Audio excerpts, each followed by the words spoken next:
इंसानी अज़ा की गैर कानूनी स्मगलिंग के मकरूह नेटवर्क की तहकीकात में तहलका खेज इंकशाफात। FIA के मुताबिक बरामद होने वाला तमाम प्लेसेंटा इंसानी है, जो गायनी क्लिनिक्स, अस्पतालों और वहाँ काम करने वाले स्वीपर से 800 रुपये फ़ी किलो के हिसाब से ख़रीदा जाता था। मालूमात हासिल करते हैं, कमरुल मुनव्वर ही हमारे साथ मौजूद हैं। कमर, आपकी रिपोर्ट भी हम लोगों ने जानी है, मज़ीद इसमें कुछ इंकशाफात सामने आए हैं, डिटेल बताइएगा।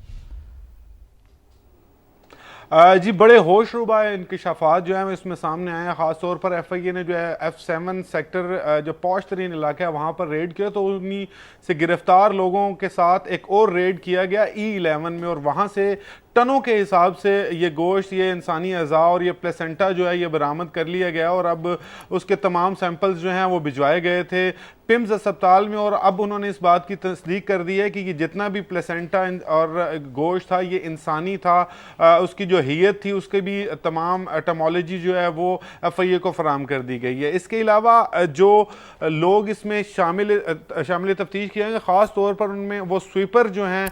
जो किसी गायनी हॉस्पिटल के स्वीपर होते थे, क्लीनर होते थे या खाकरोब होते थे, उनसे ये 800 रुपये में तमाम मटीरियल और सामान जो है वो ख़रीदा जाता था। और उसके बाद F7 और E11 का जो इलाका है वहाँ पर इसको या सुखाया जाता था, ड्राई किया जाता था, और फिर प्रोसेसिंग के लिए उस मशीन में से गुजारने के बाद इसको जानवरों की खुराक के तौर पर पैक किया जाता था। और जो बार कोड इसके ऊपर लगाया जाता था, क्योंकि ये एक्सपोर्ट किया जाता था मुख्तलिफ ममालिक में, तो जो बार कोड लगाया जाता था वो जानवरों की खुराक का बार कोड जो है उसके ऊपर लगाया जाता था, जिसके बाद इसको एक्सपोर्ट के काबिल बनाया जाता था। FIA ने इस तहकीकात में जिन 5 लोगों को गिरफ्तार किए, अभी उन्हीं की निशानदेही पर आज और कल जो है वो मजीद रेड किए जा रहे हैं। खास तौर पर रावलपिंडी, पेशावर और लाहौर में ये रेड किए जा रहे हैं, क्योंकि ऐसे ही प्लांट्स जो हैं वहां पर भी लगाए गए थे। ना सिर्फ ये प्लांट्स वहां पर काम कर रहे थे, और FIR के अंदर बाकायदा तौर पर इसका जिक्र किया गया। सामान्य FIR की कॉपी जो है वो भी हासिल की, और उसके ऊपर इन तमाम शवाहिद के हवाला दिया गया जिस बुनियाद पर यह रेड किया गया था। और इसके अलावा अब जो लाहौर में चल रहा है वो भी ऐसा ही है कि तमाम गायनी के जो हॉस्पिटल्स हैं, और इसके अलावा वहां पर मौजूद जो बड़े गवर्नमेंट हॉस्पिटल्स हैं, इनके स्वीपर क्लीनर जो हैं उनको इंगेज किया जाता था, और 800 रुपए किलो के हिसाब से ये सामान जो है वो खरीदा जा रहा था। अब इसमें मजीद जो गैर मुल्की गिरफ्तार हुए हैं, इब्तदाई तौर पर उनका डाटा भी सामने और बताया गया है कि वो बिजनेस वीजा पर यहाँ पर आए हुए थे, ना सिर्फ इस्लामाबाद में मुकीम थे बल्कि वो रावलपिंडी और दूसरे इलाकों में भी जाकर ये लोगों को इंगेज करते थे। हसास इदारों की इत्तला पर ये रिपोर्ट तैयार हुई थी, और उसके बाद FIA ने ये रेड किया, जिसमें होटा जो ह्यूमन ऑर्गन ट्रांसप्लांट अथॉरिटी है उनके लोगों ने भी इसमें रेड के दौरान जो है वो तमाम चीज़ें कॉन्फिस्केट की थी। और जो वहाँ से मशीनरी बरामद हुई है वो भी एक्सपोर्ट क्वालिटी की मशीनरी थी, जिसमें पैकिंग से लेकर तमाम ड्राई किए जाने वाला सामान, वो तमाम चीज़ें मौजूद थी, और अब इसको एक्सपोर्ट किया जा रहा था। जिन ममालिक का नाम लिया गया उस हवाले से भी तफसीलात जो हैं वो इकट्ठी की जा रही हैं। ताहम अब मजीद गिरफ्तारियाँ जो हैं वो लाहौर, पेशावर और रावलपिंडी से होंगी, और ये गिरफ्तारियाँ जो हैं इनके बारे में बताया जा रहा है कि मुख्तलिफ जगहों पर ये जो प्लांट लगाए गए थे आर्जी तौर पर, ये घरों के अंदर होते थे, और इनको इनके चारों तरफ से जो रास्ते थे तो वो बंद होते थे, और किस किस्म की कोई आवाज़ जो है वो भी इससे पैदा नहीं होती थी इसकी मशीनरी चलने से। इसी वजह से F7 जो पॉश सेक्टर है, ये E11 भी इस्लामाबाद का एक पॉश सेक्टर है, वहाँ पर ये तमाम जो प्लांट्स थे जो लगाए गए हैं। अब इसके बाद जो रावलपिंडी, पेशावर और लाहौर के प्लांट्स हैं उन पर रेड किया जाएगा, और मजीद गिरफ्तारियां अमल में लाई जाएंगी। कमर, रावलपिंडी और इसके बाद अब लाहौर में भी इस कार्रवाई को बढ़ाया जा रहा है, तो ये जो गिरोह अभी तक पकड़ा गया, तफ्तीश में कोई बात सामने आ सकी है? ये किन किन शहरों में इनका नेटवर्क काम कर रहा है? कितने लोग या कितने गिरोह इसमें इन्वॉल्व हो सकते हैं? जी बिल्कुल, जो इब्तदाई तफ्तीश थी उसी में ये चीज़ सामने आई, क्योंकि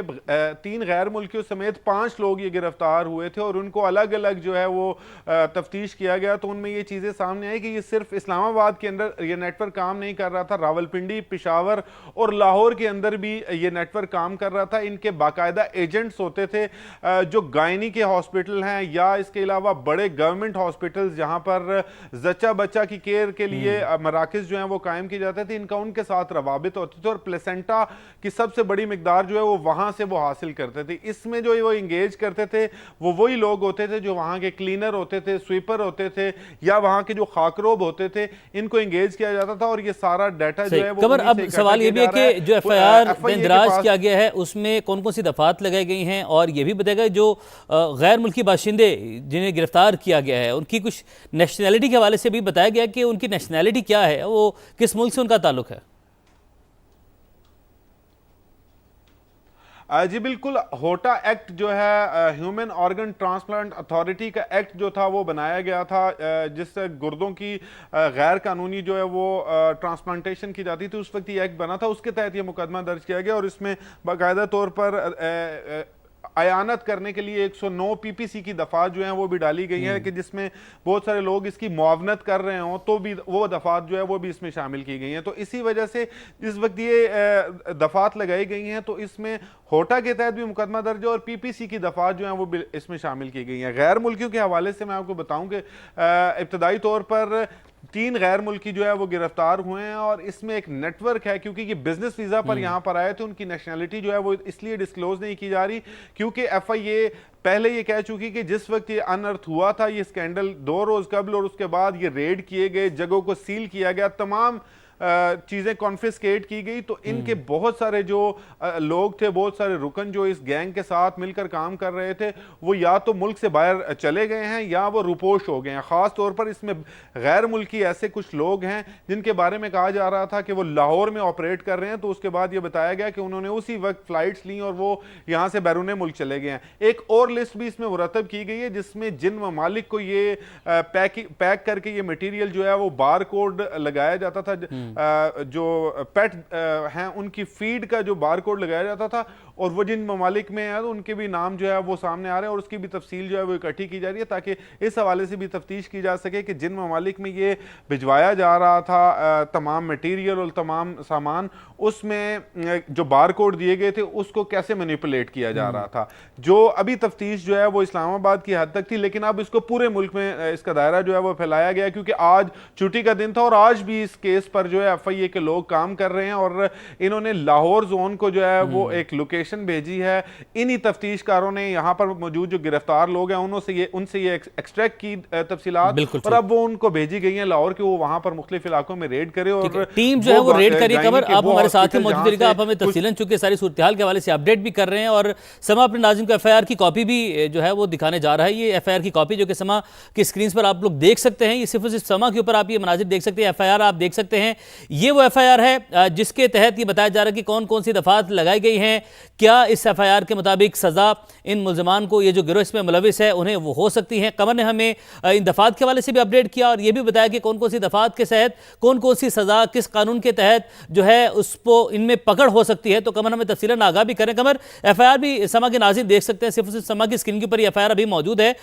तो एक मरतबा फिर से हमारे नाज़रीन को बताएगा कि कौन कौन सी दफात है, इसमें कौन कौन से सख्त कानून हैं ऐसे जो इंसानी अज़ा की मुंतकिली के हवाले से जो कि इसकी पकड़ में आ सकते हैं, जो इस मकरू धंधे में मुलविस था, और मजीद जो ऑपरेशन जारी है उसको किस किस शहर तक फैलाया जा रहा है। जी, होटा एक्ट 2010 है, ये ह्यूमन ऑर्गन ट्रांसप्लांट अथॉरिटी, इसके तहत ये 2010 में एक अथॉरिटी बनाई गई थी जिसमें गुर्दों को गैर कानूनी तौर पर ट्रांसप्लांट किया जाता था और गरीब लोगों को जो है वो झांसे देकर उनके गुर्दे जो है निकाले जाते थे। उसमें उसकी शिक है 34 और 35, उसके तहत ये मुकदमा दर्ज किया गया और इसमें पीपीसी जो पाकिस्तान पिनल कोड है उसकी दफ़ा 109, मतलब किसी की अयानत करना, किसी की मुआवनत करना इस काम में। जिस तरह मैंने आपको बताया कि इसमें जितने भी लोग मुलविस हैं वो एक गैंग के तौर पर काम कर रहे थे, खास तौर पर वो स्वीपर, क्लीनर और खाकरोब जो वहां पर हॉस्पिटल्स के अंदर सफाई का काम करते थे, उनको इंगेज किया जाता था। जैसे ही ये मटेरियल बनता था वो उनसे खरीदते थे और उसको 800 रुपए किलो के हिसाब से जो है वो लिया जाता था और ये 800 रुपए किलो के हिसाब से लेकर इसको पैकिंग के लिए इस्लामाबाद का जो सेक्टर F7 है यहाँ पर लाया जाता है और एक घर के अंदर ये बनाया गया था। इसके अलावा E11 जो है वहाँ पर भी इसको रखा गया था। जो इब्तदाई तफ्तीश में ये चीज़ें सामने आई हैं कि जो पेशावर, रावलपिंडी और लाहौर का इलाके में ये काम लोग कर रहे हैं, वो सिर्फ वहाँ से कमर, आपने बताया कि खाकरोब इसके अंदर बड़े इन्वॉल्व रहे हैं और जो ऐसा स्टाफ है वो भी इसके अंदर इन्वॉल्व रहा, लेकिन क्या कहीं ऐसे भी हम लोगों ने देखा कि कहीं क्लिनिक्स हैं, क्लिनिक्स के मालिकान हैं, सीनियर डॉक्टर्स हैं, वो भी इसके अंदर इन्वॉल्व रहे हैं? ये भी बताया कि किन मुमालिक में प्लेसेंटा ये भेजा जाता था? जी देखिए, जो FIR के मुताबिक अभी तो वियतनाम और मुख्तलिफ ममालिक जो हैं उनका नाम उसमें लिया गया कि यहाँ पर ये प्लेसेंटा जो है इसको फ़रोख्त किया जाता था। बाकायदा पैक करने के बाद उसके ऊपर बार कोड जो लगाया जाता था वो ये लगाया जाता था कि ये जानवरों की खुराक है, लेकिन उसके बाद जब वो वहाँ जाता था और उसको मुख्तलिफ मकासद के लिए जो वो इस्तेमाल किया जाता था। जो इब्तदाई तफ्तीश FIA ने की उसमें 3 ममालिक जो हैं उन्हीं से हुआ है, लेकिन